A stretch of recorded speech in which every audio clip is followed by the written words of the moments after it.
ఇదిగో పట్టు. ఈ వయసులో ఎలా అరుగుతున్నావు ఏమో, 3 పూట 3 కంచాలు తింటున్నావు. నానమ్మ. ఏంటమ్మా? ఓ పచ్చడా, నాకు చాలా ఇష్టం. నాకు ఒక ముద్ద పెట్టి నానమ్మ. వద్దమ్మా, చాలా మంటగా ఉంది, నువ్వు తినలేవు. మరి నువ్వెలా తింటున్నావు నానమ్మ అంత మంటగా ఉంటే? నాకు తిని తిని అలవాటైందిలే. ఇంట్లో అంత మంచి కూరలున్నా కూడా నీకు పచ్చడేసి పెడుతుంది. అయినా కూడా అమ్మ గురించి నాన్నకు చెప్పవేంటి నాయనమ్మ? నీకు తెలియదులేవే, అందరి కోళ్ళకంటే నా కోళ్ళ చాలా మంచిది. రోజుకు ఒక్క పూట కూడా పెట్టిన కోడలు ఉండే ఈ రోజుల్లో. పచ్చడితో పెట్టిన రోజుకు 3 పూటలు కడుపు నిండా పెట్టింది నా కోళ్ళు. రోజు గుర్తుపెట్టుకొని టయానికి పెట్టి నా కోళ్ళ మీద ఏమని చెప్పాలమ్మా మీ నాన్నకి? ఇలాంటి చిన్న చిన్న విషయాల గురించి నువ్వు ఆలోచించుకోకుండా బాగా చదువుకోమ్మా. ఏంటమ్మా నువ్వు ఇంకా రాలా? మటన్ చికెన్ చల్లారిపోతుంది. నువ్వు వస్తున్నావని వేడి వేడి గారెలు కూడా రెడీ చేసా. ఏంటి అలా చూస్తున్నావు? ఫోన్ చేసి మరి మా అమ్మని పిలిపిస్తున్నానే. అందులో తప్పే ఉందమ్మా, మీ అమ్మేగా. ఆపో నీ డ్రామాలు. నీ గురించి నాకు తెలియదు అనుకున్నావా? అయినా మా అమ్మ 4 రోజులకు ఒకసారి వచ్చి ఒక్క ముద్ద తినేళ్ళిద్ది. నీలాగా 365 రోజులు నా కొమ్మేం పడి కంచాలు కంచాలు తిందు. మా అమ్మ వస్తుంది, ఆమె వెళ్ళేంత వరకు ఒళ్ళు దగ్గర పెట్టుకో మాట్లాడు, లేకపోతే నా గురించి నీకు తెలుసుగా.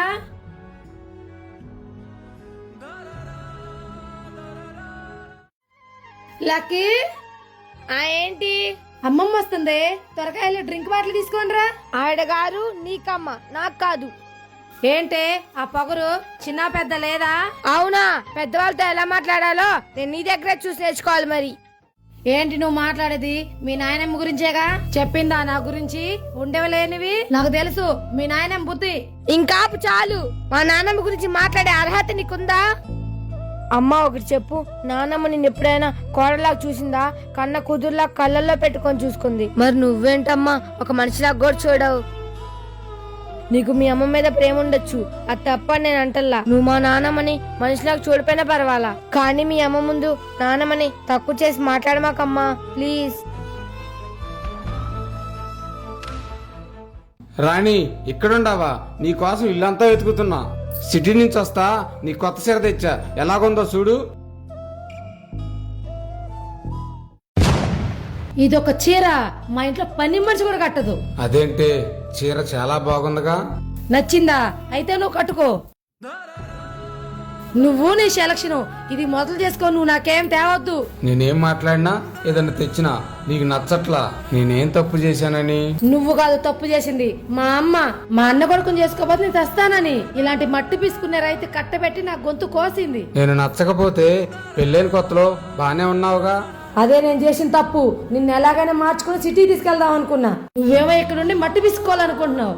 నేను ఎన్నో కళ్ళ కన్నా, కానీ నీలాంటి మూర్ఖుడితో ఉంటే నా జీవితాంతో నేను మట్టి పీసుకోవాలని నాకు అర్థమైంది. ఇంకాపు చాలు. రైతు అంటే ఎందుకే నీకంత సులకనా? ప్రతి ఒక్కళ్ళు సిటీ అంటారు, ఆ సిటీకి వెళ్ళి కారు బంగ్లాలు తింటారా? నీలాంటి మూర్ఖులు సిటీకి వెళ్ళి బతకాలన్నా మా రైతులు రేత్రి పొగలు కష్టపడితే గాని ఒక ముద్ద నోట్లోకి వెళ్దావు, అది గుర్తు పెట్టుకో నువ్వు.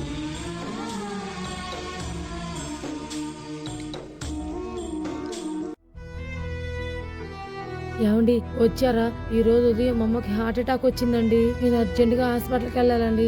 అక్కడ మా అమ్మకి ఎలాగుందో ఏమో. ఏంటి హాస్పిటల్కి వెళ్తావా? మీ అమ్మకు నువ్వు ఒక్కదానివే పుట్టావా? మీ ఇద్దరు అక్కడ ఉన్నారుగా, ఈసారికి వాళ్ళే చూసుకుంటారులే.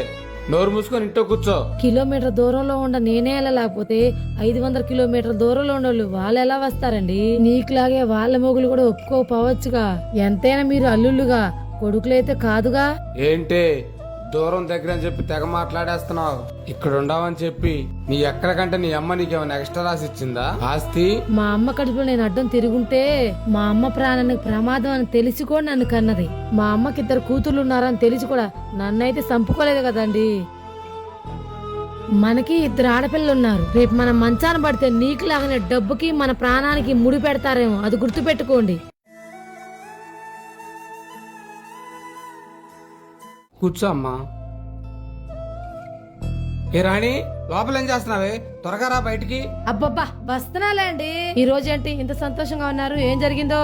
ఎవరండి ఈవిడ? మన ఇంటికి తెచ్చారు? ఎవరంటావేంటే పిచ్చి మొహం దానా? మా అమ్మే. మీ అమ్మ? మా అమ్మ మన ఇంటి నుంచి తప్పిపోయి ఇప్పుడు సంవత్సరం అవుతుంది. మా అమ్మ కోసం ఎక్కడెక్కడ తిరిగానో ఆఖరికి ఆ దేవుడు ఇప్పుడు నా మొర ఆలకించాడు. మా అమ్మ కడుపు నిండా అన్నం తిని ఎన్ని రోజులు అవుతుందో ఏమో. రా, వచ్చి త్వరగా అన్నం పెట్టు. ఛీ, ఏం మాట్లాడుతున్నారండి మీరు? చూడండి, ఆమెనే ఆ అవతారాన్ని. ఆమెకు నేనన్నం పెట్టమేంటండి? ఆమె చూస్తుంటే నాకు ఒళ్ళు కంపరంగా ఉంది. వదిలిపోయిన దరిద్రం తీసుకొచ్చి ఇంట్లో పెట్టారు. ఎక్కడి నుంచి తీసుకొచ్చారు అక్కడే వదిలిపెట్టరండి. ఏం మాట్లాడుతున్నావే? ఆవిడ నా కన్న తల్లి. మనం వద్దనుకుంటే ఆమె ఎక్కడికి వెళ్ళి బతుకుద్ది? ఇవన్నీ నాకు తెలీదు. నేను నా పిల్లలు కావాలంటే మీ అమ్మ ఎక్కడైతే ఉందో అక్కడ వదిలేసిరా. నేనైతే ఆమెతో కలిసి అయితే ఉండలేను.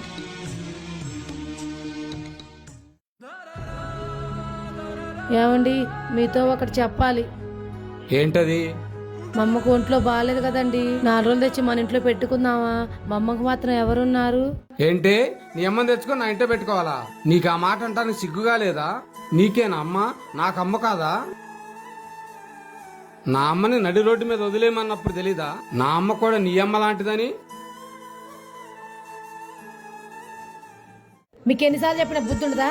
ఉడికెళ్ళేటప్పుడు మీ నాన్న సొక్క వేసి రావద్దని. ఎందుకే నా గురించి తెలిసి కూడా అలా మాట్లాడతావు? మా నాన్న అంటే ఎంత ఇష్టమో నీకు తెలియదా? మా నాన్న సొక్క వేసుకుంటే ఆయన నాతో ఉంటాడని ఫీలింగ్ నాకు ఉంటది. అందుకే నువ్వు ఎన్నిసార్లు చెప్పినా ఈ సొక్క నేను వేసుకునేది. గుడికెళ్ళేటప్పుడు ఎవరైనా కొత్త బట్టలు వేసుకుంటారు. నీలాగా చచ్చిన వాళ్ళ బట్టలు ఎవరు వేసుకోరు. ఏంటి గురించి చూస్తున్నారు? నేను చెప్పే మాటలు మీకు కోపం వస్తుందా? మంచి చేతి ఎవరికైనా అంతేలే. ఏంటి నువ్వు చెప్పే మంచి? మరి నీ ఒంటి మీద ఉండ బంగారం చచ్చిపోయిన మా అమ్మదేగా. అయితే ఇటువు, ఈ సొక్కాతో పాటు ఆ బంగారం కూడా ఎవరికైనా దానం చేస్తా. మీకేమైనా పిచ్చి పట్టిందా? ఇది బంగారం ఎవరికో దానం చేయడం ఏంటండి? అవే కాదు, మా నాన్న ఇచ్చిన పొలం, మా నాన్న కట్టించిన ఇల్లు, ఇవేమి మనకొద్దు. ఈ క్షణమే అన్ని వదిలేసి మనం వెళ్ళిపోదాం. లేకపోతే లేనిపోయిన దరిద్రం అంతా మనకు పట్టుద్దే. అమ్మో, మీరు ఎన్నైనా చెప్పండి, ఇల్లు పొలం మనమైతే వదులుకోవద్దండి. అయినా ఇల్లు పొలం తీసుకుంటే దరిద్రం పట్టిద్దన్న అడ్డగాడిది ఎవరండి? మరి మా నాన్న సొక్క నేనేసుకుంటే దరిద్రం పట్టిద్దన్న ఆ అడ్డగాడిదెవరే?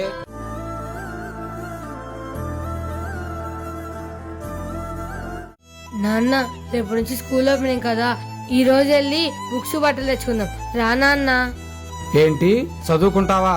నువ్వు చదివి ఉద్ధరించినోటికి సాలే గాని రేపటి నుంచి మీ అమ్మమ్మటి పనికెళ్ళి 4 ఇళ్లలో పాచి పని చేయి. మీ అన్న చదువు కన్నా ఉపయోగపడతాయి. నేను పనిగలను నాన్న, నేను చదువుకుంటా. నాకు చదువు అంటే చాలా ఇష్టం. ప్లీజ్. నీకెన్నిసార్లు చెప్పినా బుద్ధుండదా? అయినా ఆడపిల్లవి, నీకు చదువు ఎందుకే? ఒక ఇంటికి ఇస్తే వెళ్ళిపోయేదానివి.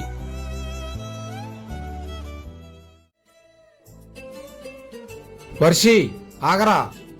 ఏంటి చెప్పినా లేట్ అవుతుంది. బయటికి వెళ్తున్నట్టుండవుగా, నీకు ఏదైనా ఖర్చులుంటాయేమో. ఈ 1000 రూపాయలు తీసుకో. 1000 రూపాయలా? సర్లే. నాన్న, అన్నకు 1000 రూపాయలు ఇచ్చావు కదా, నాకు ఒక 100 రూపాయలు ఇవా, అవసరం ఉంది. నీకెందుకే డబ్బులు? అన్నంటే నలుగురిలో తిరిగేవాడు. రకరకాల ఖర్చులుంటాయి. నోరు మూసుకొని ఇంట్లోకి వెళ్ళు. వర్షి, ఒకసారి ఇటు రావా? అబ్బబ్బబ్బా, ఏంది నీ గోలా? నా స్పోర్ట్స్ జెర్సీ కనపడక నేను ఎడుతుంటే దగ్గలేకపోతున్నారా? కొంచెం మందులు తెచ్చిపెట్టు. దగ్గేగా, దానికి ప్రాణం ఏం పోదుగా. ఛీ, ఇంటికి వస్తే చాలు ఏదో ఒక నస.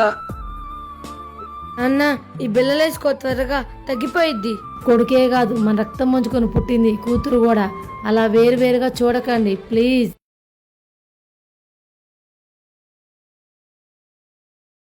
రెండు రోజుల నుంచి చెబుతానే ఉండా బిళ్ళలు తీసుకురామని తీసుకురావట్లేదు ఎందుకనయ్యా? నీకు అన్నం పెట్టడమే ఒక దండగ.